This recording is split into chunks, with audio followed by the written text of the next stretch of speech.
Students, आज हम लोग प्रोबेबिलिटी की एक्सरसाइज 13.2 एनसीईआरटी की स्टार्ट करेंगे क्वेश्चन नंबर 15 के सेकंड पार्ट से। एक पार्ट तक पहले वीडियो में हो चुका है, तो यहाँ पे सेकंड पार्ट में ई दिया हुआ है, कार्ड इज़ ब्लैक, इसलिए पी इज इक्वल टू 1/2, क्योंकि आप जानते हैं कि 26 पत्तियाँ काली होती हैं और 52 पत्तियाँ कुल होती हैं। 26/52 से आया है बड़े दो। I F is the card drawn is king, यानी किंग 4 ही होते हैं, तो 4/52 करेंगे तो 1/13 आ जाएगा। तो इसकी प्रोबेबिलिटी ऑफ इंटरसेशन एफ की वैल्यू हो जाएगी 2/52 यानी 1/26।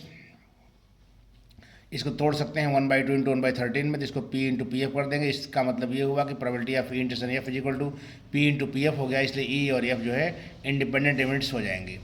थर्ड वाले में है कि E denote the drawn card is king or queen, तो किंग आर क्वीन है तो 4 राजा 4 रानियाँ होती हैं, इसका मतलब है कि 8 पत्तियाँ हो गई, इसलिए 4/52 प्लस 4/52 कर दिया, तो बाद में 8/52 काटने में 2/13 हो जाएगा। F is the event that drawn card is queen or jack, तो यहाँ भी 8 पत्तियाँ हो गई, तो ये भी 2/13 हो जाएगा। फिर कॉमन में क्वीन भरा आएगा, प्रोबेबिलिटी ऑफ इंटरसेशन एफ 4/52 1/13 आ जाएगा। तो पी इंटू पी एफ निकाल रहे हैं 2/13 इंटू 2/13, तो 4/67 आ गया। ये इक्वल नहीं आया प्रोबेबिलिटी ऑफ इंटरसेशन एफ के, इसका मतलब ये इवेंट्स ई और एफ जो है इंडिपेंडेंट नहीं हो पाएंगी।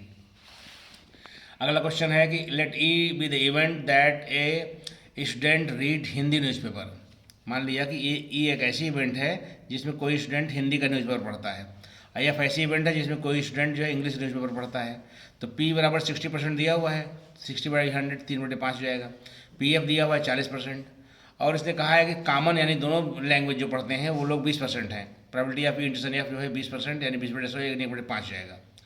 तो अब हमको निकालने को बोला है फर्स्ट पार्ट में probability of E dash intercession A F dash, इसका मतलब जो न तो हिंदी पढ़ते हैं और न अंग्रेजी पढ़ते हैं। तो डिमॉर्गन्स के नियम से probability of E union F whole dash हो जाएगा, जिसको 1 minus probability of E union F कर देंगे तो बराबर 1 माइनस इसकी वैल्यू हम जानते हैं P plus P F minus P E intersection F, सारी वैल्यूज बैठा देंगे, सॉल्व करेंगे तो 1/5 आ जाएगा।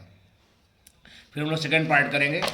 सेकेंड पार्ट में क्या है, probability of F by E पूछा है, तो कुछ नहीं करना है, probability of F intersection E upon P कर देंगे तो 1/5 ऊपर, नीचे 3/5 भाग दे देंगे तो 1/3 आ जाएगा। थर्ड पार्ट में probability of E by F पूछा है, probability of E intersection F बटे पी एफ कर देंगे, वैल्यू रख देंगे 1/2 आ जाएगा। 17th क्वेश्चन नंबर है when a pair of dice is rolled once, किसी भी पेयर ऑफ डाइस को एक बार उछालते हैं तो सैम्पल स्पेस यस बराबर ऑर्डर्ड पेयर एक्स वाई, जहाँ एक्स वाई 1 2 3 4 5 6 के एलिमेंट हो जाएंगे। एन एस की वैल्यू यानी दिख रहा है 6² 36 हो जाएगी।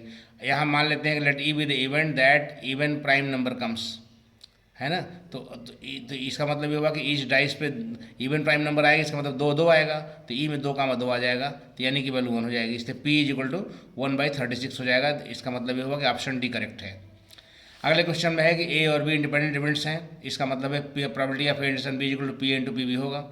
अब इसका probability of A dash intersection B dash हम निकालने जा रहे हैं, तो डिमॉर्गन्स लॉ से probability of A union B whole dash हो जाएगा, इसको हम लिखेंगे 1 minus probability of A union B is equal to 1 minus bracket में P A plus P B minus probability of intersection B, उसके बाद हमने अंदर माइनस गुणा कर दिया तो 1 minus P A minus P B plus probability of intersection B, उसके स्थान पर हमने P A into P B लिख दिया प्लस करके। अब हमने 1 माइनस पी ए लिख दिया, यहाँ माइनस पी बी कॉमन ले लिया, तो आपको हो जाएगा 1 माइनस पी ए, 1 माइनस पी ए दोनों में है, तो 1 माइनस पी ए बाहर निकाल लिया, 1 माइनस पी बी हो गया। 1 माइनस पी ए को हमने पी ए डैश कह दिया, 1 माइनस पी बी को पी बी डैश कह दिया, यानी कि हम देख रहे हैं कि probability of A dash intersection B dash equal to P A dash into P B dash आ गया। इसका मतलब है कि इसलिए ए डैश बी डैश क्या हैं, आर आल्सो इंडिपेंडेंट हो जाएंगी, इंडिपेंडेंट, इसलिए ऑप्शन बी करेक्ट हो जाएगा। यहीं तक रोकते हैं, अब 13.3 बेस थ्योरम पे है, उसको हम लोग नेक्स्ट वीडियो में करेंगे। Thank you very much for today.